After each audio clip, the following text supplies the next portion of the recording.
Hey guys, welcome back to JR14. Here I am with another video for you guys today. Today we're going to be having another video, part 2 of the Raceseng headquarters of their shop tour. Now if you didn't see part 1 is all the product design. In this video behind me, you can click in the upper right hand corner of the screen to see how all of these parts get designed, how they get molded in regards of virtually.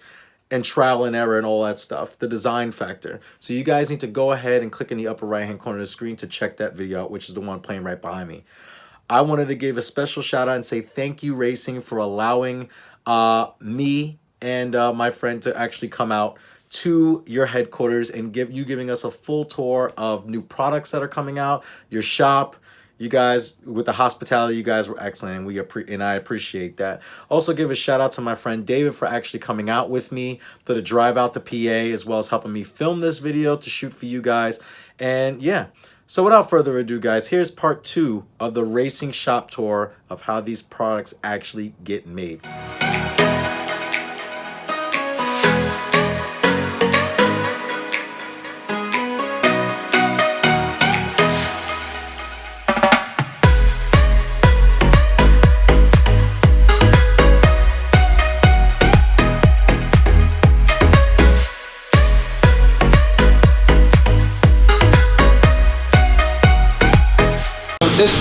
This wall is intentionally serving as a space between the manufacturing and the design studio.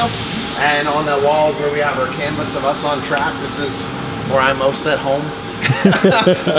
And then the cool part is the wood sculptures are actually the tracks that we're on. So I love analogy like that. I love digging that picture was at that track at NJMP. I don't know if you noticed one other thing too. There's only one black and orange beam in the whole entire building. And this beam, the concept behind it is that I try to have design be an integral feature of the whole company. So why don't I paint one beam with just one orange face to keep the orange very subliminal and very light, meaning like when I do branding, I want mostly white, a little bit of black, and even less orange than that. So paint that whole beam with that same language, and it actually runs into the design studio. I don't know if you picked up. So when you look through here, we continue that paint, and that is the only beam in the whole building that runs that's painted in the building. Otherwise, it's all white. It's the little details. It's the little details. Same thing on your spherology. Wow, look at this, guys. This is incredible. I know you can cut this out, but so in this area, guys, we do all of our final assembly and packaging. So this right-hand side here is mostly intended for assembly work. That's why we have the press and some tools. So we literally build that area for that type of labor to happen. And then this is all packaging. We're out of our stupid, ridiculous Black Friday rush, finally. And yes, it takes months to get through that. Really? So we're finally starting to level out after that. So let me just give you an example. We water jet cut foam inserts to transport our products to and from vendors. And we do that so that way these tow hook rings, which I'm so meticulously anal about the finish of, never touch each other. So this foam is custom cut to fit these parts, just these parts. So then these foam pieces are used in every way we take this part to and from places. So these parts need to go to media blasting, they stay in the foam. Then we have to take them out though when they come back with the QC every part. And then it goes to the next phase, it goes to powder. Put it back in here. So these stack in boxes, and all of our parts have laser cut foam insert or water jet cut foam inserts just for getting them to and from places so that they don't touch. So even in our shop space, I'll show you the parts never touch each other. Wow. Everything's egg crated. Yes, I even egg crate hardware. Oh my God. Just because you don't want to touch it. Now, these are different though. We actually machine the head of this. Oh, look at that. Wow, that's cool. So this is a simple thing, but a standard M10 socket head cap screw, when I was working on this, the ring was just fat here. It was really big, and it's because the head of the bolt was too big. So we machined the bolt.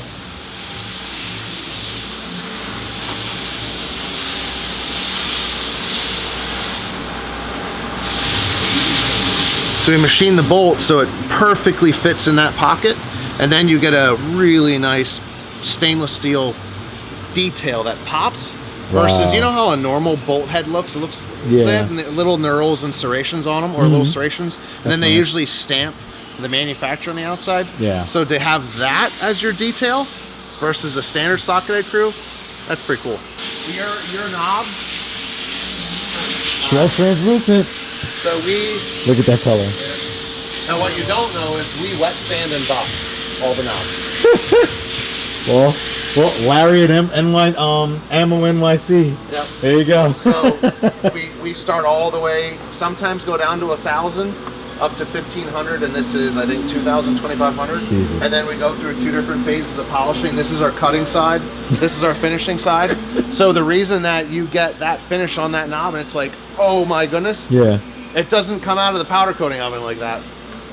We put it through a whole nother step of process. So, and here's all of our paper. You know, this is a 5,000 grit. Jesus. This guy. I know. But then You thought of everything. It's just like a body shop. Exactly. We wet sand and buff all the knobs. Yeah, like once you paint a car, it's not done right then and there. No, and that is so.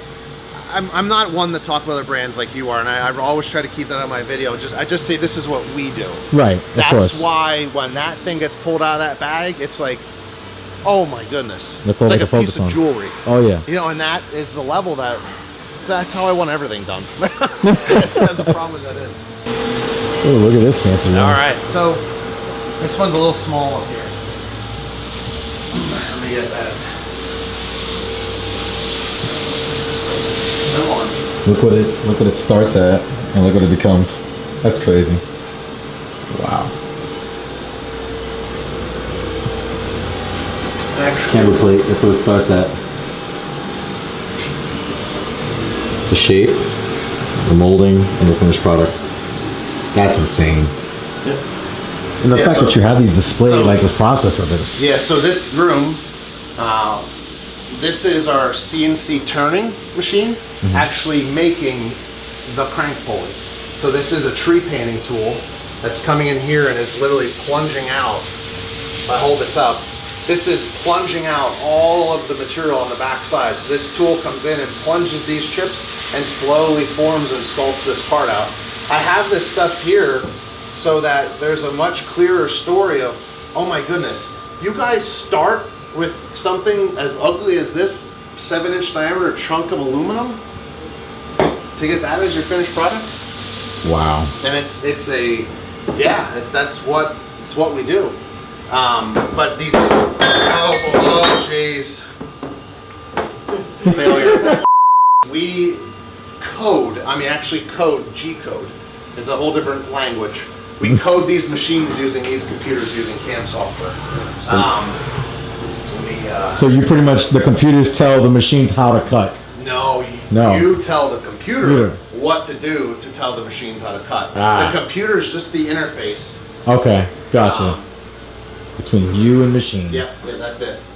So on the milling side too, here's your block for your caster camber plate. Here's what's called op number 1 done, where you're machining out the whole backside. Then you take it, you flip it, you put it in these fixtures, and you have to hold the part really hard. And you hold it for that, then this top piece of material all to get machined off and milled off. So what you're seeing in this spindle here is a little tiny 1/4-inch solid carbide end mill, and that end mill is spinning at, on this machine 7,800 RPM, and that right now is machining this little pocket detail right here. So that little end mill is coming in and doing all that little work.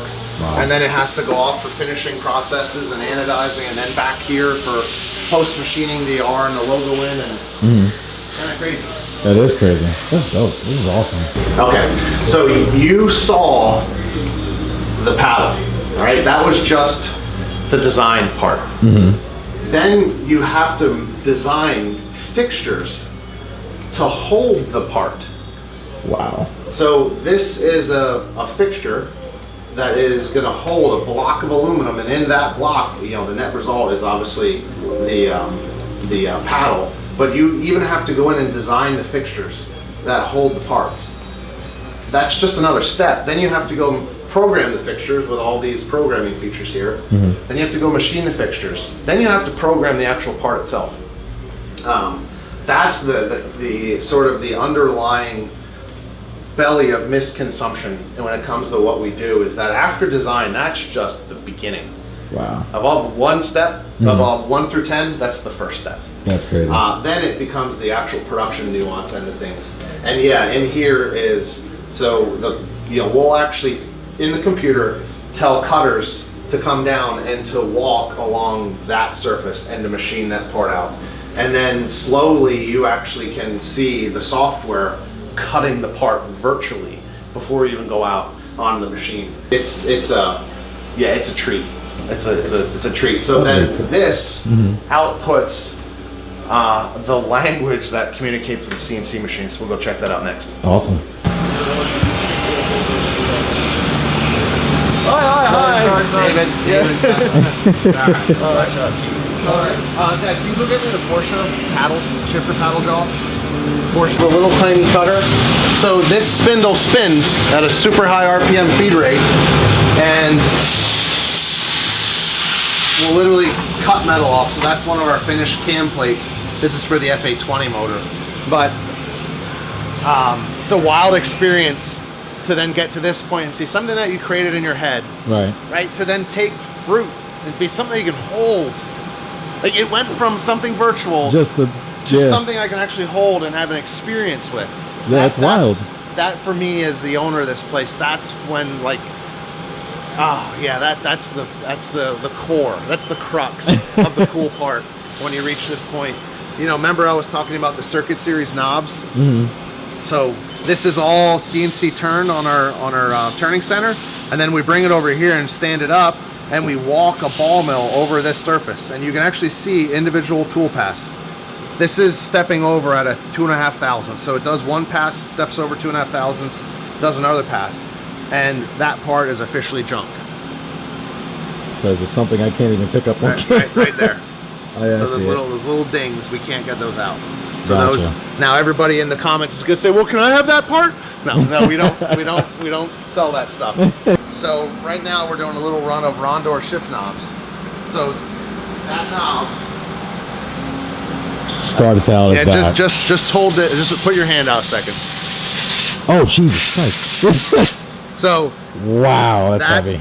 This thing, this is born out of that. I mean, think of it as born out of it, that we have machines that can actually carve metal. It's the easiest way to think about machining.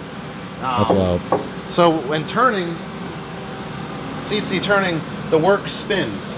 So this chuck spins, all right, and the shift knobs in here, and these tools, these are solid carbide tools that literally come down and carve the metal off. Wow. Like carve it off. And went off and it looks like crap. So that's junk. See the top surface there, the surface finish, how it's bad? Yeah. Now you can start to see the tool actually, it just like your batteries in your camera, they had enough. And do you have one out, Corey? Oh, you pulled the last one. An insert? Yeah. I just chucked the old one. Okay, I can find one. It's just so you can see it. All these into this. That's crazy. Yeah. It's cool. And then, you know, it's more than that. You got to do the documentation too. This is the SolidWorks print. This is a very basic part, so the print isn't very complicated. But then we have a setup sheet. So then, yeah, this tells the operator how to set the parts up too. And, you know, it's a lot. Then we also have a work order. You have a work order out there? No, there is no work orders for So then Ryan makes work orders that tells the guys what to do through all the steps of the process in the shop. Then that work order travels with the whole job.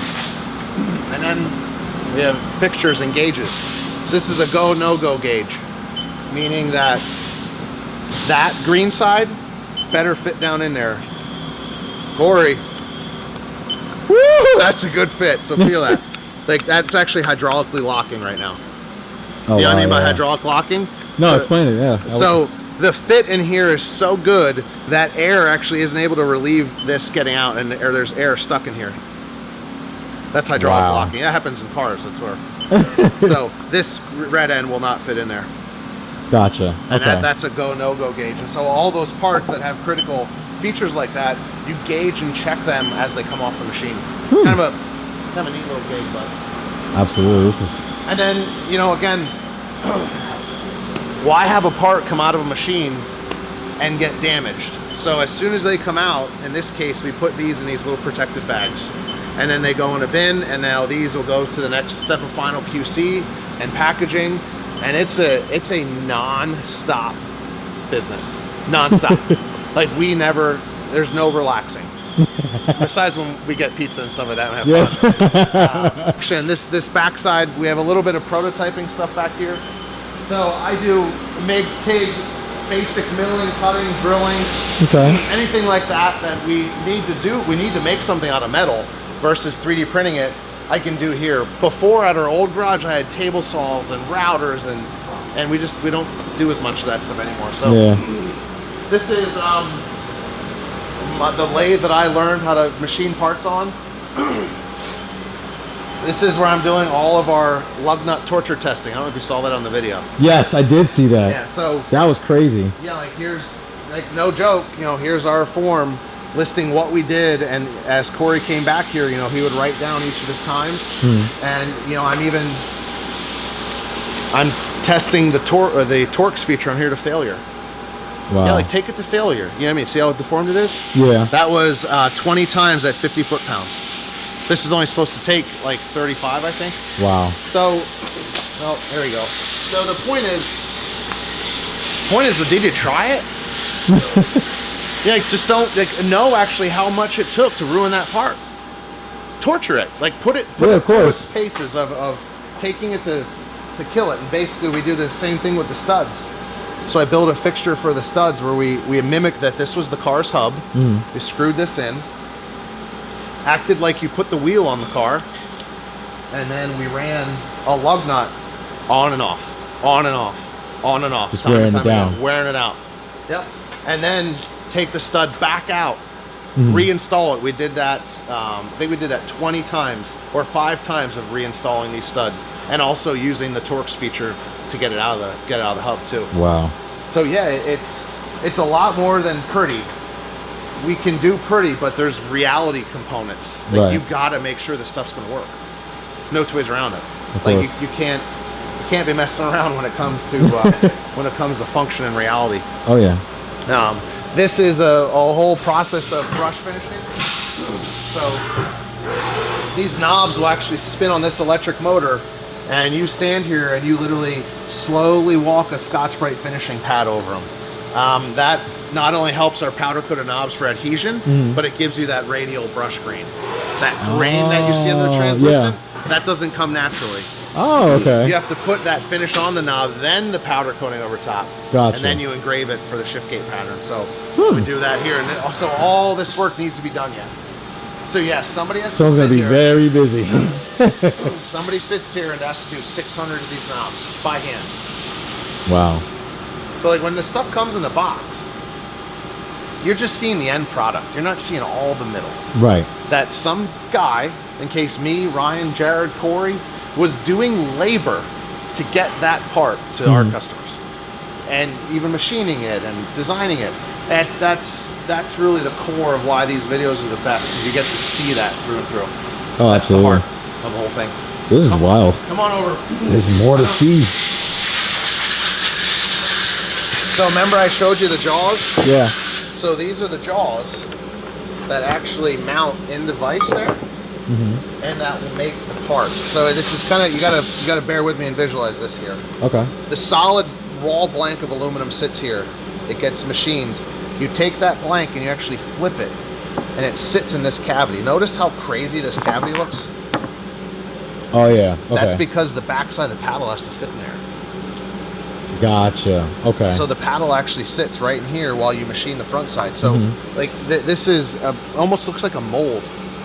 Yeah, that's injection mold. But it's actually just made to hold our shifter paddles. Now, you know, when people ask about how soon are other fitments coming out, oh my goodness! Like this took easily us weeks. So just to the mold. No, to get through the whole process of even getting a good part off the machine and done. It was weeks of work. So expanding the fitments on shifter paddles is going to be a little difficult, but we're gonna get it done. Here, Corey can show you what's going on over here. All right, you want me to throw one in? No, oh yeah, hold on now. Okay. Fudge kicking cancer? Oh, sure.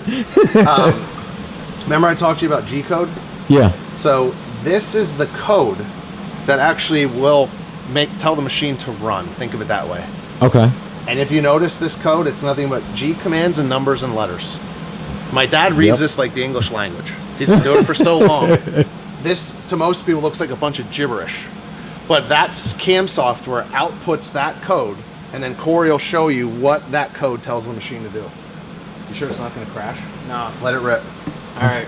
Modem starts out like that. So a piece. First side goes to this, Wow. and then second side is done.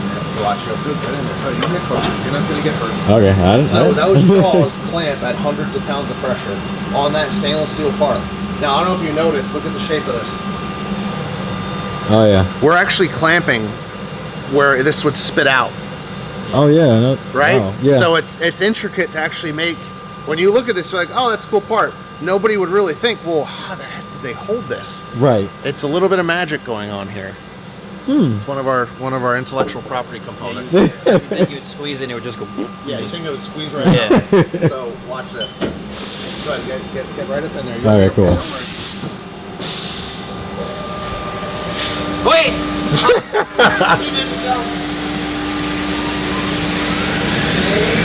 So think about what's happening. Think about you trying to file stainless steel, Right. and this machine Just blowing it away. So when you want to do a video and you're planning and you're thinking through your shoots and your shots and your storyboard. You know, for us, we're a company that in this case is making the shift knob. We want it to have a form and a style and a grip. Right. That's just the first piece of it. Then we actually come back here and we make these parts and cut them and package them and powder coat them, and you go through the whole gamut with it. And you know, that is easier said than done. But it's the only way that I know how to do things. I don't know any other way. This is what we do. So we do absolutely as much as we can here. There's certain things that just don't make sense. This machine doesn't have something called live tooling. There's certain parts that we have that can get done so much faster with a $150,000 machine. This was a $90,000 machine. It was enough for me. You saved some money there, didn't you? Yeah. So there's certain things that, you know, that shop can do that better than us. But then when they start working with us and they know the quality that we want to make things to, that's a different story. So top of that knob is God, that was kind of fast. I just did. That's just the roughing. Yeah. That's a roughing? Yeah. So yeah, it did its rough facing, get it down to length, and it did a little turn here, and now it's going to come back in and do final pass. So different tools in the turret have different good functions. So a roughing tool is better at blowing material off. A finishing tool is what you want to come down and do that nice final pass to get you this surface finish level. Gotcha. So we take these parts through on what's called an RA40. It's just a measurement for surface level finish. Okay. That's all it is. So yeah, that's it, man. And then thread checkers, and then this whole right hand side of the shop looks like packaging. This is all inventory. So when we moved into the building, and this was in 2015, we had one shelf. So when we first moved in, we had one shelf. Wow. This was only a couple years ago. So then we added this one, added that one, and now I'm getting ready to buy from here on back. So if you look at the back of the building, we're gonna buy some to go to the wall. And then I gotta take all that stuff in the back and figure out where else to put it. And then we have another one going right here. Wow. So we're gonna take another one of these and put it here. So yeah, I can kick out products all day long, but where are you gonna put them? That's You true. know, yeah, it's great, man. Let's keep cranking out stuff, and we are. But now, like, I just moved in here a couple years ago from a 900 square foot pool building.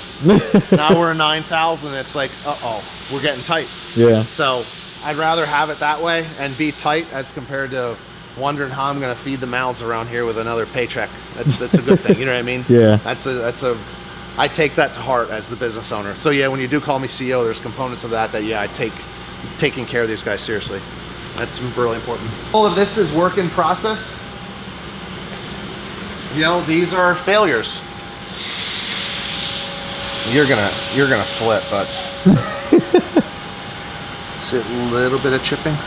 Wow. That's junk. That's junk. No good. But the crazy part is we've been testing other satin finishes. Ooh. I know. I know. That's pretty. And then, like, you know, gold satin and gold man. satin. Yep. Yeah. So, and you know, we got some other, you know, pink satin, and we're working through this. This didn't work. The coating failed. You know, so you gotta work through things like that. So be stripped. Send it strip clean. Yeah. Kyle, who returned this? No, I saw that on Black. I saw that on Black Friday. Yeah. That was the. Remember that? I think we talked about that one. That was the girl. She bought like 4 Rondors, and this one didn't meet her expectation. It wasn't what she was expecting. Okay. Well, it didn't look like the picture. The clearance section's going to open up soon. No, so these are going to be all clearance knobs. Remember, we're going to open it. So there's some sweethearts in here. Yellow metallic. Ooh. Good. Hey, for your car, please. What is that one? I'm not joking. I need a gold translucent. Gold, yeah, the gold looks nice. This is our new lime translucent. Wow. So we'll load these up. There's a bunch over here yet too. Rose gold satin. Oh, yeah, the colors are just amazing. Yeah, they're hard to achieve. So that's what this is. There's nothing super. Funnel into our shipping area, and yes, where the labels get printed. It's only computers, but you know, here's the bag staged, paper, and you know, we have Dymo label printers, and everything comes into our systems, and we're fairly automated. There. Yep. You know, at one point, here's a simple thing.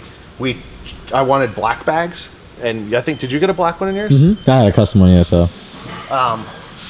We got a white knob returned from a customer, and it looked like it had black tie-dye in it. I'm like, what did you do? The microfiber bags were leaching the dye to dye the black bag was leaching onto the knobs, and I'm like, oh my god! I just bought 5,000 of those. Like that happens. That's real. Like, not everything goes well.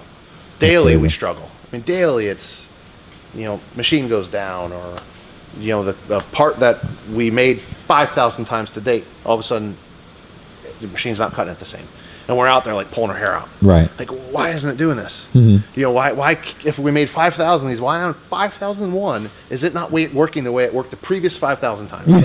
And you know, it's a small business life is crazy. It's not fun. Oh, you know, my god! All the material, you know, those are the chips. Those are where we recycle things. There's the Mercedes Sprinter van. Everything comes into here, goes out here, and you know, we catalog all the material. We write the PO number on it, and then the PO number correlates with the work order. And there's a lot of moving pieces. Right. You know, you watch The Prophet by any chance? Marcus Lemonis. All right, so Marcus, when he goes into places, I hold myself up to those places. Right. You know, okay, what are they doing? What do I see them doing? How is Marcus analyzing them? And you know, Marcus went into Ben's Gardens recently, and Ben was doing the design, the manufacturing, the marketing, the distribution. He had a retail space, and Marcus was like, "Listen, this guy is doing the one of the hardest businesses he's ever seen, because he's doing the design, the manufacturing, he's doing the whole gamut." And I'm sitting there, I'm like, that's me. Because it's, we're not growing at the pace I want us to. You know, I've been doing it for 10 years now, and, you know, I'm okay living the lifestyle I do. I have great fun doing what I do, but I want to be in a different spot. Right. You know, so I measure all the time against that. So just keep grinding, keep going. Awesome. Stay the course.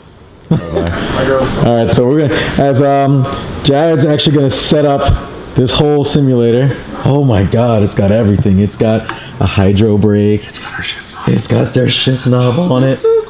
It's got a racing seat with a man pedal. Yeah. Oh yeah. Wow. We're adjusting settings right now to make it a little bit harder on you guys. Oh god. Race and practice. Wow. So if I were to join this Mazda race, there's a good chance you would actually be racing against a professional Mazda driver that you might be in the same race with. So this isn't like this is real. This is real. It's legit in that the tracks are actually laser scanned. The cars, the dynamics of the handling, you can fully set up the cars. Wow. Yeah, it is next level stuff. So Xbox needs to get on this level right here. well, I don't know if they. So like I would totally buy one of these for my house. So I won't put you guys on with other cars, but you can do. This is actually what I used to race. So these are the type of cars that I used to race. It's a dirt sprint car. So the coolest part for me is it can do dirt racing, you can do rallycross racing. We'll put you in like a Ford GT. Okay. They go pretty good, and we'll go to Laguna Seca. Every racetrack imaginable. Oh yeah, and I don't even have all of them downloaded. There's tons of them. That's wild. We'll do a nice late afternoon, or we could do sunrise. What time We'll of do day? sunset, track weather, track state. So you know if the track doesn't have much state usage, or tire wear is a thing, fuel's a thing. It's pretty wild. It's pretty cool. I mean, I usually am not intimidated, but that's pretty real right there.